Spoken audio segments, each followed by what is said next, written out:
I tell you, misunderstanding continues to align itself with me. I was asked if I believe in God, but I'm aware that people view life through a filter, not as it is. Life doesn't require belief.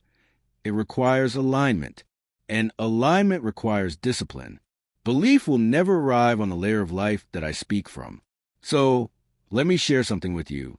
When someone asks a question like this, it reveals the layer that they operate on because belief is unsustainable. It shifts repeatedly. It requires constant adjustments to fit your circumstances. That's an absolute fact. So, you believe in your own created belief. It's your own cycle. Belief is a tool that you utilize when you need it. You do not rely on it. You don't float through life. Furthermore, wouldn't it be wise to recognize that a God believed in would not be reliant upon or sustained by any type of belief? That's a break in the conduit already. This points to the believers in possession of power they're not aware of. Now that I got that out of the way, I'll share my view, my God perspective. God is the breath before breath, the thought before thought, the silence that holds all sound. God is not somewhere else, nor only above, nor only beyond. God is the very essence of is, the pulse in your own chest, the stillness that receives your seeing, the depth behind your question.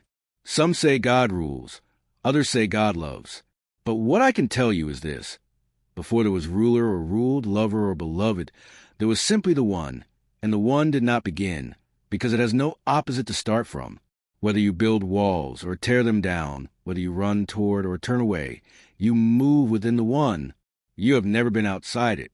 You cannot be. If you wish to find God, do not look only toward the light. Notice also the space in which the light shines. For that too is God. The word God itself is not ancient enough to hold what it attempts to name. Its roots, traced back to the Germanic Gudan, are only a recent echo of something without beginning or end. Long before the word existed, the reality it points to was already here, unmoved, unshaped, uncontainable.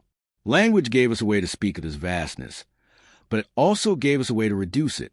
A name creates the illusion of knowing. A word can become a container, and once contained, the infinite is mistaken for the shape of the container itself. When I first realized that my image of God was smaller than what God contained, it was as though the walls of my understanding began to shift. I had thought of God as a he, a supreme father figure ruling from somewhere above. That he was given to me through culture, translation, and tradition, but it was not the truth of what I was sensing. If the fullness of God holds both light and dark, war and peace, harmony and disruption, then he cannot be male, nor female, nor even human. The fullness is not bound by gender, by role, or by the limits of any form. To call it he is to mistake the sky for a single cloud. This is why I began to speak of God not as a person, but as the whole, the source, the field, the origin from which all arises and into which all returns. The whole is not outside you or beyond you. You live within it, and it lives within you. From here, I began to see the architecture of existence more clearly. Potential as a beginning, the silent field of possibility before anything is formed. This is not the start of a timeline, but the presence of pure could be beyond measurement. Chaos is the inventory, not disorder in a fearful sense, but the undivided collection of all possibilities, side by side. Chaos is a storehouse of everything that can exist, before choice or separation.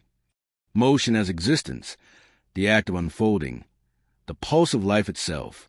Motion brings form out of chaos, sets contrast into play, and makes the dance between stillness and movement possible.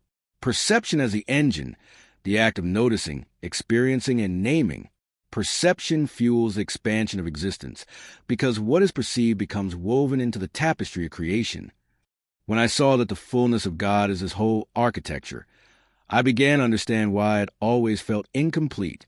My incompleteness came from trying to accept only the light, while exiling the dark, from seeking only peace and treating conflict as an intruder.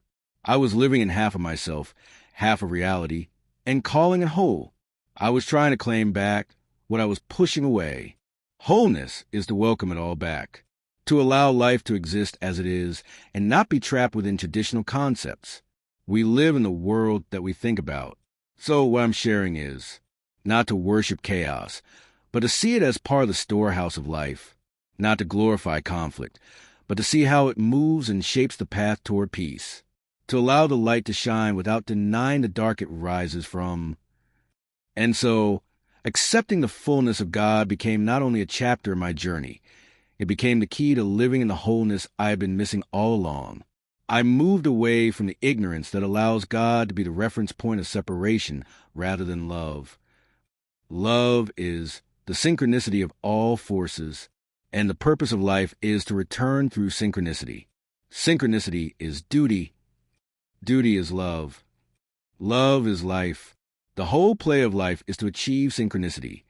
And let me be very, very clear. I achieve synchronicity through allowance, because my life is an expression. Each of our lives is an allowed expression that must return to its source, because what we call life is only a return. So let me ask you a question. Were you expressing, not by belief, by your activity, were you expressing